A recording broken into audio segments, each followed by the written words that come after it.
संबंधित और पर का या प्रवेश से संबंधित अगर कोई प्रश्न है आप लोगों का।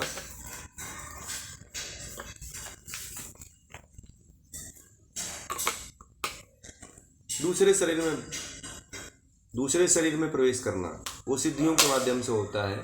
जब आप कर्मों में से शिथिलता ला देते हैं और मन के आवागमन का आपको पता चल जाता है, तो कर्मों में और दूसरे शरीर में जो है योगी जो होता है, साधक होता है, वो प्रवेश कर जाता है।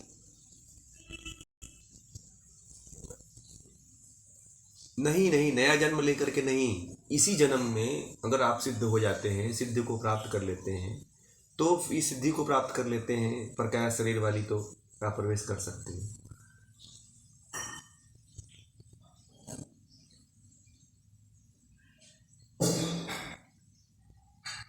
नया जन्म नहीं होता है। आपको बताया गया कि जो बंधन और बंधन का कारण जो होता है उसको छीण कर देने से, जो सकाम शुभ और अशुभ जो कर्म होते हैं इनमें जो है सकाम कर्म है उसको छीण कर देने से और मन की गति को जान लेने से, मन के आने जाने का जो मार्ग है उसको जान लेने से जो है जो योगी होता है वह, उसका मन जो है, उसका चित्त जो है दूसरे शरीर में प्रवेश करता है। चित्त प्रवेश करता है, न कि स्वशरीर वो प्रवेश करता है। ठीक है, मन प्रवेश करता है।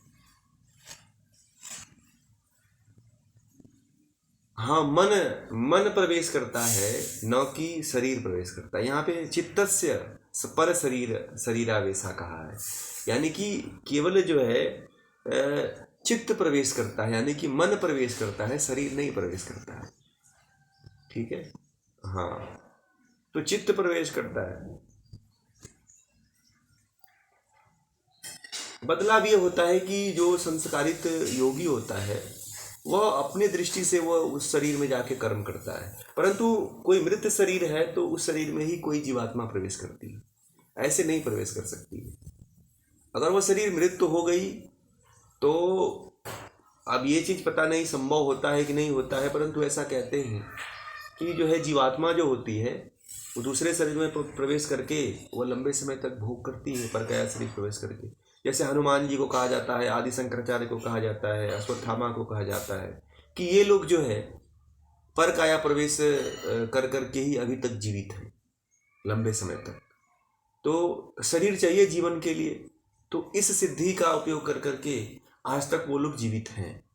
अगर कोई व्यक्ति मर गया है, बहता हुआ नदी में आ रहा है, तो उसमें अगर शरीर जर्जर हो जाती है, शरीर नहीं चल पाती है, इसमें किडनी खराब हो जाता है, लिवर खराब हो जाता है आदि, जो जब शरीर में रोग व्याधि जब पकड़ लेते हैं तो शरीर जब मृत प्राय हो जाता है, तो फिर योगी जो है वो उसमें प्रवेश करके उसको शुद्धि करके उसको ठीक करके उसमें कुछ समय तक जीता है। फिर अगले जब वो शरीर जर्जर हो जाता है तो फिर उसमें प्रवेश कर लेता है। ऐसा कहने में आता है, लोग कहते हैं। ठीक है ना, तो यही परकाया प्रवेश है कि जब आप कर्मों में जो है बंधन का जो कारण है, कर्म है, उनमें जब शिथिलता उसको जब छीण कर देते हैं आप और मन के आने जाने का मार्ग पता चल जाता है, तो फिर आप दूसरे शरीर में प्रवेश करते हैं। ऐसे आप दूसरे शरीर में प्रवेश नहीं कर सकते। ठीक है ना, हाँ।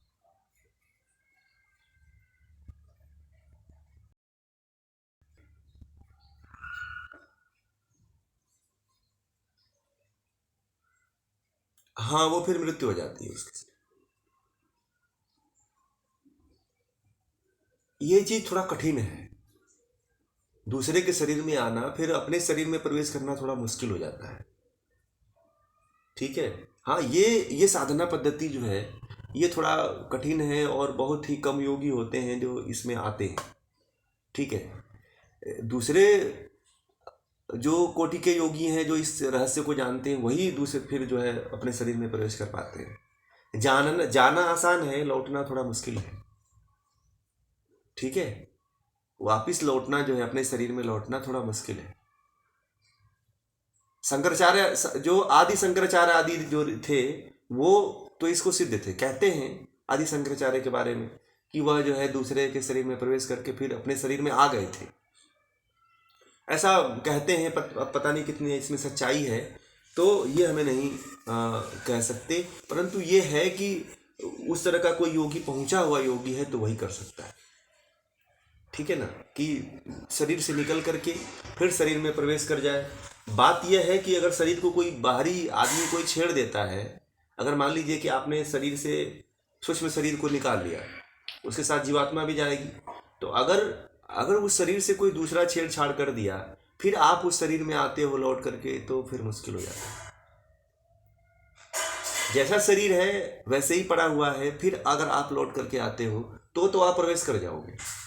इसलिए जो योगी महात्मा होते हैं वो अपने शरीर को, अपने जो स्थूल शरीर है, इसको जन सामान्य से बड़ा दूर रखते हैं, क्योंकि कभी कभी उनको इस शरीर को छोड़ करके दूसरे शरीर में प्रवेश करके किसी चीज़ को जानना होता है, तो वो जानते हैं कि इतने समय तक कोई फिर इसे, परंतु ये भी है कि इतने समय तक, लंबे समय, बहुत लंबे समय तक इस शरीर को अगर आप छोड़ देते हो तो इसमें समस्याएं आने लगती हैं, क्योंकि ये तो जड़ पदार्थ है, ये तो सड़ेगा, ये तो गलेगा, है कि नहीं। फिर वापिस आना थोड़ा मुश्किल हो जाता है, क्योंकि जैसे ही शरीर, जब तक जीवात्मा रहती है तब तक तो ये ठीक रहता है, परंतु जीवात्मा के निकलने के बाद, प्राण निकलने के बाद फिर शरीर में पानी भर जाता है और ये शरीर जलमय हो जाती है, और फिर जो है इसमें सड़ांध उत्पन्न होने लगता है। तो तुरंत अगर होता है तो फिर सही है, तुरंत जाकर के तुरंत फिर चला है तो फिर ठीक है, कुछ समय के लिए 2-4 घंटे 5, जब तक कि व्यान वायु रहती है शरीर में, ये 10 प्राण जब तक शरीर में रहते हैं तब तक तो ये संभव है। और जब तक 10 प्राण पूरी तरह से निकल जाते हैं, तब तो फिर आप इसमें कोई भी जीवात्मा प्रवेश नहीं कर पाती है, फिर तो शरीर को जलाना ही पड़ता है, फिर तो शरीर मिट्टी हो जाती है शरीर। और शरीर में करीब 75% जल है।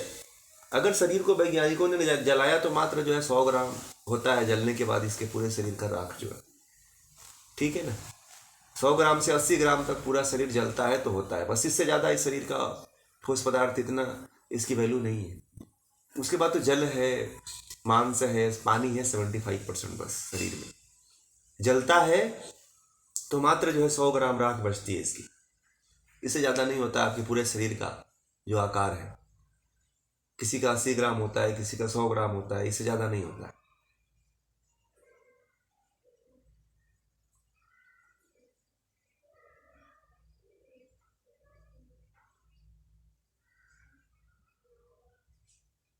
मोक्ष तो नहीं होता है, तो सिद्धि है। ये तो मोक्ष की बात इसमें नहीं, ये तो सिद्धि है। मोक्ष केवल, मोक्ष में जाना थोड़ा कठिन है। ये तो सिद्धियां जो है ये योग करते हुए योगी को प्राप्त होती हैं। जब वो निष्कामता को प्राप्त होता है, निष्काम कर्म करने लगता है और मन के आवागमन को जान जाता है, तो ये सिद्धि प्राप्त होती है। अभी सिद्धि से ऐसा नहीं कि कोई मोक्षी हो, मोक्ष का मार्गी हो गया। जैसे सत्य साईं बाबा थे, तो वो शिवलिंग, मुंह से शिवलिंग निकालते थे, हैं, तो वह सिद्ध पुरुष थोड़ी थे, मतलब परमात्मा को प्राप्त व्यक्ति नहीं थे। उनके पास सिद्धियां थी बस केवल, ठीक है, उनके पास केवल सिद्धियां थी। आप तो जानते होंगे साउथ में है वो सत्य साईं बाबा जो है शिवरात्रि के दिन जो है शिवलिंग 12 शिवलिंग निकालते थे अपने पानी पी करके मुंह से। तो वह जो है केवल वो सिद्धियों को जानते थे, ऐसा नहीं है कि वो मोक्ष को प्राप्त कर चुके थे, ठीक है। तो जो सिद्ध हुआ व्यक्ति है वो ऐसा, उसको ऐसा नहीं कि वो भगवान हो गया चाहे मोक्ष को प्राप्त कर लिया। क्योंकि यहाँ तो महर्षि पतंजलि कह रहे हैं कि जो लोकेशना में फंस गया जो व्यक्ति, वह जो है मोक्ष के मार्ग पे नहीं जा पाता है, मोक्ष तक नहीं पहुंच पाता है। संप्रजात और असंप्रजात समाधि उसको नहीं प्राप्त हो पाती है, ठीक है। ये होता है।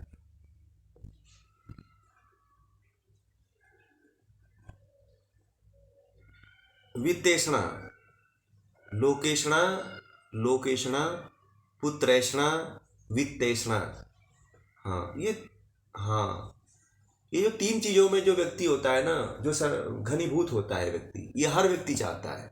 उसको पुत्र पौत्र सगे संबंधी रिश्ते नाते पत्नी सब चाहिए। यह पुत्रेषणा वित्तेषणा सब। पुत्रेषणा है, उसको धन दौलत चाहिए, गहने चाहिए, रुपए पैसे चाहिए, बड़ी बड़ी कंपनियां चाहिए, गाड़ियां चाहिए, घर चाहिए, बिल्डिंग चाहिए, तो ये उसको वित्तेषणा में आ गया। फिर लोकेशणा में व्यक्ति के पास जब धन हो जाता है, वैभव हो जाता है, तो चाहता है कि मेरी प्रसिद्धि हो, मुझे पूरे भारत जाने, मुझे पूरे विश्व के लोग जाने, मेरा सम्मान करें, मेरा मान करें, मेरा इज्जत करें। तो इस तरह का जो है अगर किसी के अंदर भाव है तो वो लोकेशणा का भाव है।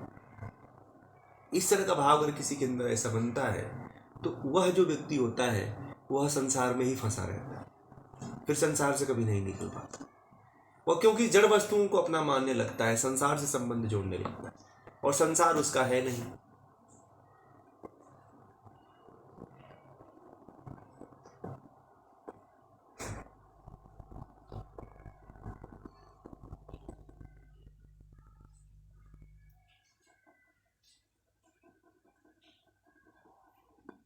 व्युत्थान दशा, व्युत्थान दशा,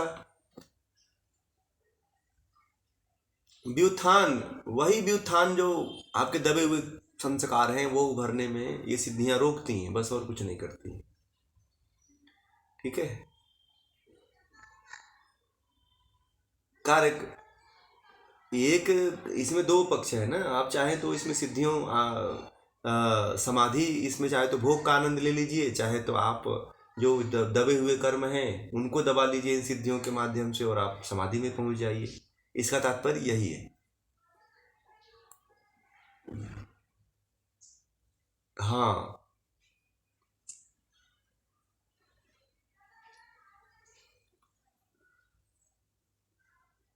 हाँ हाँ हाँ हाँ, ये सिद्धियाँ स्वामी राम जो है इसके बारे में बहुत लिखे हुए हैं, और वो ये कहते हैं कि जो है मैं हिमालय में जब था तो बहुत से ऐसे मैंने योगियों को देखा था, और वो भी अपने बारे में भी कहते हैं। जब जब आप योगी कथामृत पढ़ेंगे तो उसमें भी बहुत सी बातें लिखी हुई है। तो योगी पर काया प्रवेश करता है, परंतु उस स्तर तक हमें सिद्ध होना पड़ेगा, वहाँ तक हमें पहुँचना पड़ेगा। परंतु जो इन सिद्धियों में नहीं फंसता है वही आगे जाता है, ये तो है। स्वामी राम आदि जो है और ये जो योगानंद सरस्वती हैं, ये लोग बहुत पहुँचे हुए योगी थे, ऐसा नहीं है। योगी हुए हैं, लाहिड़ी महाशय हैं, महाअवतार बाबा हैं, ये जो है अद्भुत संत हुए हैं, अद्भुत योगी इस समय के हुए हैं, और इस चीज़ को सब लोग ये प्राप्त थे। जो महर्षि पतंजलि जिन सिद्धियों की बात करते हैं वो सारी सिद्धियां प्राप्त होती हैं, परंतु उसके लिए जैसा वो कहते हैं उस तरह का अगर आप तप करते हैं तो ही प्राप्त होता है। अगर नहीं तप करते हैं तो वो चीज़ नहीं प्राप्त हो सकता। उस तरह करते हैं, उस तरह की क्रिया करते हैं तो आप वहाँ तक उसको प्राप्त कर पाएंगे, अन्यथा नहीं प्राप्त कर पाएंगे।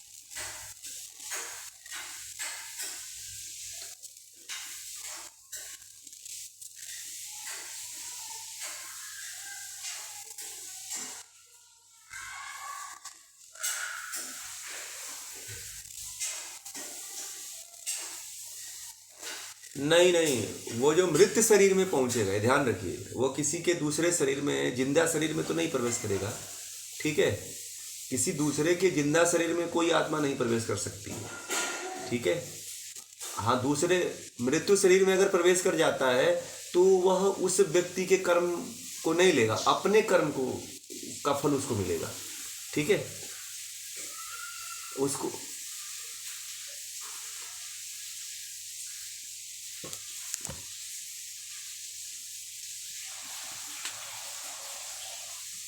हाँ वो हाँ वो हाँ वो उसको भोग कर सकता है। अगर वो राजा है, राजा के शरीर में प्रवेश करता है तब तो वो राजा की तरह भोग करेगा। ठीक है। मगर परंतु जो उसके कर्म है ना, जो उसके कर्म है, जो परकाया प्रवेश करके पहुंचा है राजा के शरीर में, तो उसको उसके ही कर्मों का फल उसको मिलेगा। ठीक है। जो राजा मर चुका है उसके कर्मों से उसका कोई लेना देना नहीं रहेगा। ठीक है। कर्मों का जो फल है, मान लीजिए कि ये जो जो जो योगी परकाया प्रवेश किया है राजा के शरीर में, अगर योगी कोई पाप कर्म किया हुआ पिछले जन्म का, तो इस जन्म में वह जो है वही भोगेगा, बल्कि राजा नहीं भोगेगा, पहले वाला राजा नहीं भोगेगा, जो योगी प्रवेश किया है वह भोगेगा। यह है कि राजा के जो धन दौलत है, ऐश्वर्य है, रानियां है, उसका भोग करेगा वो। हाँ, उसका तो भोग करेगा वो।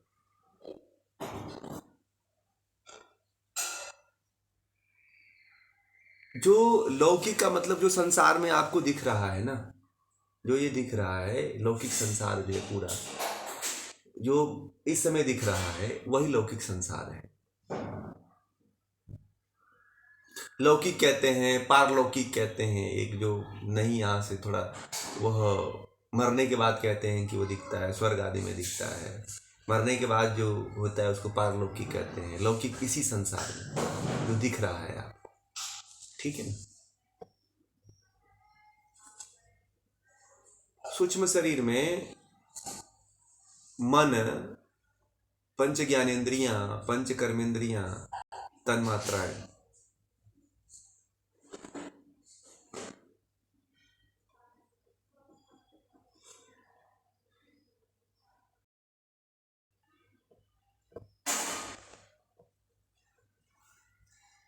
16 तत्व आते हैं सूक्ष्म शरीर में, ठीक है।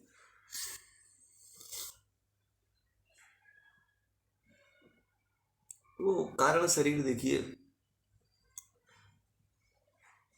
कारण शरीर के बारे में किसी दूसरे दिन चर्चा करेंगे, ये कि फिर वो लंबा विषय हो जाएगा, है ना। तो ये सूक्ष्म शरीर, पंच ज्ञानेन्द्रियां, पंच कर्मेंद्र, पंच सॉरी मन लिख लीजिए। पंच ज्ञानेन्द्रियां, मन, पंच ज्ञानेन्द्रियां, पंच तन्मात्राएं और पंच महाभूत, ठीक है। ये पंच महाभूत कर लीजिए, हाँ पंच महाभूत को कर लीजिए, पंच कर्मेंद्रिया मत करिएगा, पंच महाभूत कर लीजिएगा, ठीक है।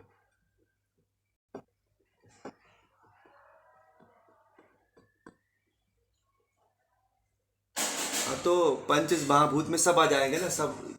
उसमें क्या होता है, उसके जो मूल तत्व है ना, जो उपादान कारण है वो जाता है, ठीक है।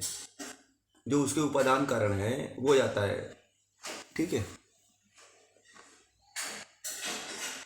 उपादान कारण की जो तन्मात्राएं हैं ना, जो तन्मात्राएं हैं जो उसकी, जैसे कि जो इसका पंच महाभूत जो है, आकाश का जो है शब्द है, ठीक है ना। ये काम जो पहले बताए थे ना, सॉरी शायद मुझे गड़बड़ हो रहा है, तो जो पहले बताए थे ना हमने, पंच ज्ञानेन्द्रियां, पंच कर्मेंद्रियां और पंच तन्मात्राएं, ठीक है, और मन, ये जो है सही है। पंच महाभूत जो है, क्योंकि पंच महाभूत तो पंच जो तन्मात्राएं उसमें आ गया वो, ठीक है। तो सूक्ष्म शरीर पंच तन्मात्राओं के साथ ही जाता है, पंच महाभूत के साथ नहीं जाता है, ठीक है ना। हाँ हाँ, ये यही जो 16 तत्व हैं यही रहेगा, ठीक है ना। ये जो 16 तत्व हैं यही सूक्ष्म शरीर है। वो फिर मैंने ध्यान नहीं दिया, जो सूक्ष्म तत्व है ना, जो सूक्ष्म तन्मात्राएं हैं, उनको हमने ध्यान नहीं दिया, ठीक है। कोई बात नहीं, बहुत अच्छा किया आप लोगों ने। चलिए,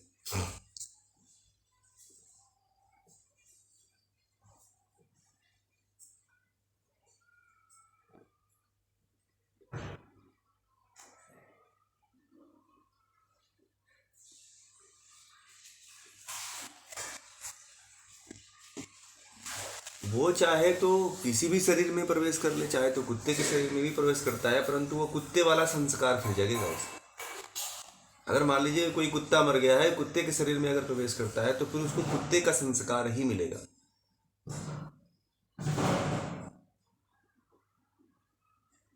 जो उसका जो, हाँ, राजा के शरीर में पहुंचा है, तो जो संस्कार योगी के थे वही संस्कार राजा के शरीर में भी रहेगा, ठीक है।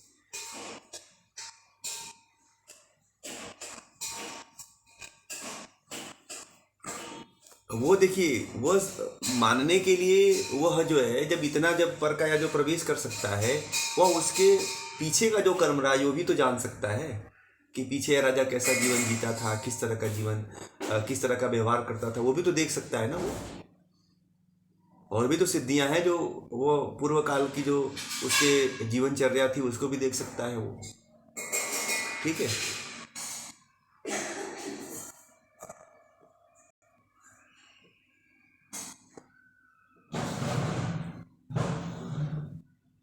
हाँ, वो तो देखिए, कोई लंबे समय तक कोई मर गया है तो ठीक है।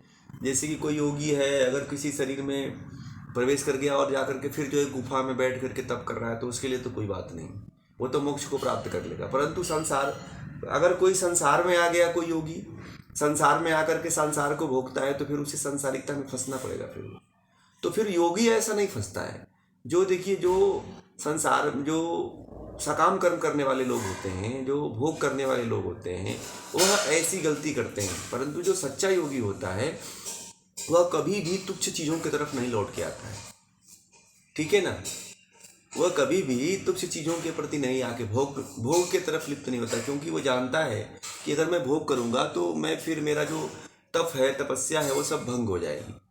इसलिए वो संसार में सांसारिक वस्तुओं की तरफ नहीं लौटता है। फिर वो उस शरीर का उपयोग करके परमात्मा के आनंद में निमग्न रहना चाहता है। उससे बड़ा आनंद फिर उसे कुछ सांसारिक भोग नहीं दे पाता है, जो सच्चा योगी है वो। और जो भोग करना चाहता है, जो कुछ, अगर कोई योगी है तो संसार को जानना चाहता है, कुछ प्रश्न को जानना चाहता है, जैसे आदि शंकराचार्य ने प्रश्न का उत्तर जानना चाहा तो कुछ समय के लिए शरीर में प्रवेश किए थे, लंबे समय तक नहीं किए थे, कुछ समय के लिए प्रवेश किए थे। हाँ कोई भी, हाँ, और कोई भी आत्मा दूसरे शरीर में पर काया प्रवेश कुछ समय के लिए ही करती है, लंबे समय के लिए नहीं करती, ठीक है। हाँ, तो ये है सारी चीज़ें, ये समाधियाँ हैं और इसकी आप लोगों को जानना चाहिए, इसका अभ्यास करना चाहिए, ठीक है ना। तो ठीक है, धन्यवाद। ठीक है, आप सभी लोग